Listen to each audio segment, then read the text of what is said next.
음악역 1939라는 공간을 먼저 설명을 하자면은 컸어요. 첫인상은 그냥 컸다. 크고 높고, 크고 높은 곳에서 처음 녹음을 하다 보니까 시도할 수 있는 경우의 수가 많았고, 그 부분이 일단은 저희한테 가장 그동안의 녹음이랑은 다르게 접근될 수 없는 부분이었던 것 같아요.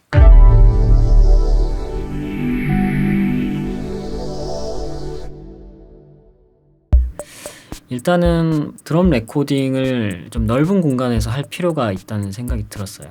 좀 넓고 잔향감이 좋고 시원한 느낌 낼 수 있는 그런 공간이 일단 있어야 되고, 또 그 라이브의 에너지가 저는 굉장히 좋았기 때문에 이제 합주 녹음이 가능한 곳이어야 된다. 임모탈에서도 드럼이랑 베이스가 같이 녹음하는 방식을 한번 했었어요.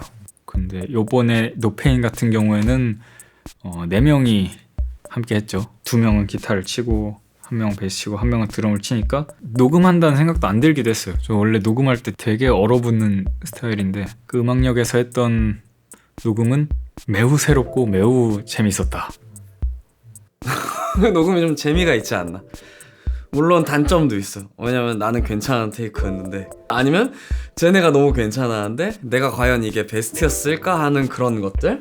그리고 우리는 밴드니까 앞으로도 이 방식이 되게 더 맞지 않을까. 우리가 어떤 장르적인 변곡점을 맞이한다거나 탈피하지 않는 이상은 이 방식이 주는 장점이 훨씬 클 거라고 생각을 하고, 그런 면에서 확실히 기계적으로 연주한 거 치고 실리카에서 가장 인간적인 파형을 가진 음악이 아닌가라는 생각이 있어요, 사실. 데모를 이제 편곡까지 싹 해서 멤버들이랑 공유를 하고, 그 후에 이제 발전되는 과정에서 또 많은 걸 느끼는데, 제가 데모를 작업하는 단계는 이제 항상 인더박스로만 작업을 하다 보니까 세츄레이션 같은 것도 엄청 인위적인 상태고, 그렇기 때문에 오히려 트랙을 더 많이 쓰게 되는 것 같거든요.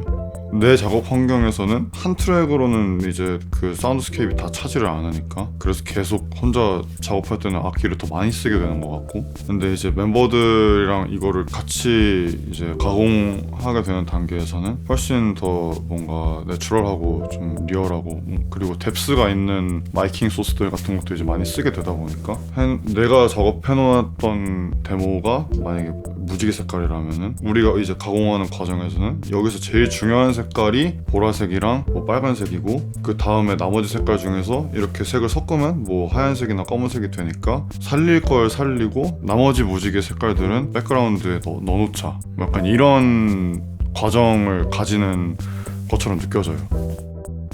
그렇게 드럼은 소노, 스네어에는 루디게, 해머드 브론즈, 슈프라포닉, 그리고 파이스테 크래쉬, 페스트 크래쉬, 그리고 오른쪽에 바이잔스 엑스트라 크래쉬랑 바이잔스 파운더리 리저브 라이드, 그리고 하이햇을 엄청나게 고민하다가 구간이 명관이라고 메인으로 최종 셀렉을 해서 했었습니다. 그런 장비들이 있었죠. 이거를 썼었어요. 이게 카세트 레코더 겸 플레이어인데, 여기에 이제 기타 전용 인풋이 있고, 이거를 앰프에 바로 연결을 해서 그냥 디스토션 페달로 사용을 했었거든요. 이게 한 주가 재즈 마스터와 이것과 복스 앰프, AC15 앰프를 거친 소리가 녹음했던 소스 중에 하나였는데, 이 녀석이 이번 노페인 작업할 때 가장 특이했던 악기 중에 하나인 것 같아요. 가장 결정적인 거는 그 멜다 프로덕션이라는 회사의 M 유니즌 이펙터인데, 이제 얘가 기타에도 쓰였고 보컬에도 쓰였고 뭐 신디사이저에도 조금씩 쓰였고, 여기 멜다 프로덕션 회사 플러그인들이 되게 뭔가 저렴하고 재밌는 게 많다. 그래서 뭐 큐 작업할 때도 그게 쓰이긴 했었고, 물론 노페인만큼 많이 안 쓰였는데, 어쨌든 이번 노페인 때는 M 유니즌이랑 그리고 뭐 다양한 좀 코러스 이펙터들,